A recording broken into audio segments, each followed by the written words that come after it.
नौकरी के दौरान महिलाओं को अगर वो प्रेग्नेंट रहती हैं या उनको बच्चा होता है तो उस दौरान उनको कई छुट्टियां मिलती हैं, कई महीनों की छुट्टियां मिल जाती हैं जो कि लीगल है और कंपनी के रूल्स के अकॉर्डिंग उन्हें छुट्टी मिलती है। लेकिन क्या आप जानते हैं कि आपको भी जो पिता होता है, भले वाइफ को बच्चा हुआ है, पिता जो है उसको भी पैटर्निटी लीव मिलती है।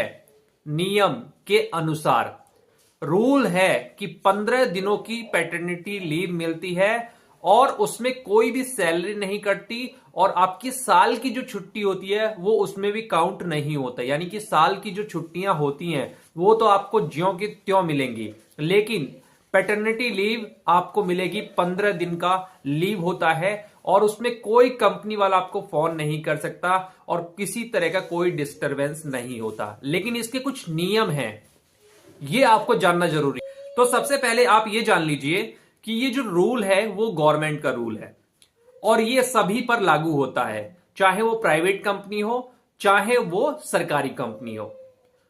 प्राइवेट में ऐसा नहीं है कि बड़ी लिमिटेड कंपनी में ही है, जहां भी 20 से ज्यादा एम्प्लॉय हैं, पीएफ कटता है, परमानेंट एम्प्लॉय है, उसको ये बेनिफिट मिलेगा, चाहे कंपनी कितनी भी बड़ी हो कितनी भी छोटी हो। प्राइवेट कंपनी होनी चाहिए, प्राइवेट सोसाइटी भी होनी चाहिए तो भी मिलेगा। तो मान लो किसी ने कंपनी को आज ज्वाइन करा और आज से 15 दिनों बाद उसके वाइफ की डिलीवरी होती है, तो क्या उसको मिलेगा या नहीं मिलेगा?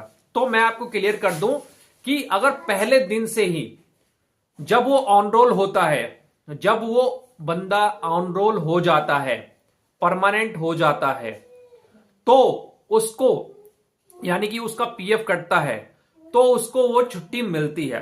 अब परमानेंट दो तरीके के होते हैं, एक तो बड़ी एमएनसी जो कंपनी होती है वहां पर 3 महीने का प्रोबेशन पीरियड होता है, उसके बाद 3 से 6 महीने का जो प्रोबेशन पीरियड होता है उसके बाद एक आपको लेटर मिलता है परमानेंट होने का। और जो नॉर्मल छोटी कंपनी होती है वहां पर कोई प्रोबेशन पीरियड नहीं होता, पहले दिन से ही आप वहां पर एक तरह से परमानेंट एम्प्लॉय हो जाते हो।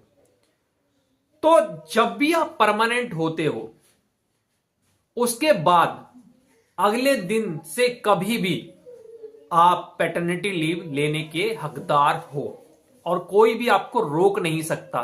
मैनेजमेंट की कोई हिम्मत नहीं है, मैनेजमेंट की कोई इसमें जरूरत नहीं है, पूछने की भी जरूरत नहीं है मैनेजमेंट से। अब दूसरा जो क्वेश्चन है कि कब से लेना चाहिए और कितने दिनों तक, यानी कि वाइफ की ज्यादा हेल्थ खराब है तब लेना चाहिए, या हमारे घर पर हम जॉइंट फैमिली में रहते हैं तब हमारा मैनेजर कह सकता है कि आपको जाने की क्या जरूरत है, आपकी तो जॉइंट फैमिली है, गांव में फैमिली है, दूर फैमिली है। बिल्कुल झांसे में मत आना। चाहे सिंगल फैमिली हो चाहे वाइफ को कोई तकलीफ हो ना हो, आपका वो रूल बनता है और जिस दिन डिलीवरी होती है उस दिन से 15 दिन काउंट होने लगता है। ये डेट आगे नहीं बढ़ती और ना घटती है। जिस दिन डिलीवरी होती है, मान लो आज डिलीवरी हुई है आपकी वाइफ की, आज की डेट में डिलीवरी हुई है, तो कल की डेट से आपका 15 दिन चालू हो जाएगा और उसी दौरान आप छुट्टी ले सकते हैं। मान लीजिए कि 10 दिन आपने छुट्टी नहीं ली डिलीवरी होने के बाद, अब जो आप छुट्टी लेंगे सिर्फ 5 दिन की ले पाएंगे और कितनी भी बुरी कंडीशन होगी उसके आगे छुट्टी लेनी होगी तो जो साल की आपकी छुट्टियां मिलती है या मैनेजमेंट से आप छुट्टी ले सकते हैं तो वो इस रूल में नहीं आता। तो जिस दिन डिलीवरी होगी उसी दिन से काउंट होने शुरू हो जाते हैं।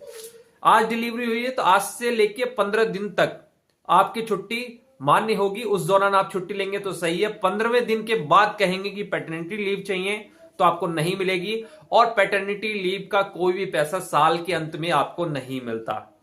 ये कोई पेड लीव नहीं होती, मतलब एक तरह से अगर आप काम भी करते हैं सैलरी भी मिलती है, लेकिन इस छुट्टी का कोई बेनिफिट आपको पैसों के रूप में देखने को नहीं मिलेगा।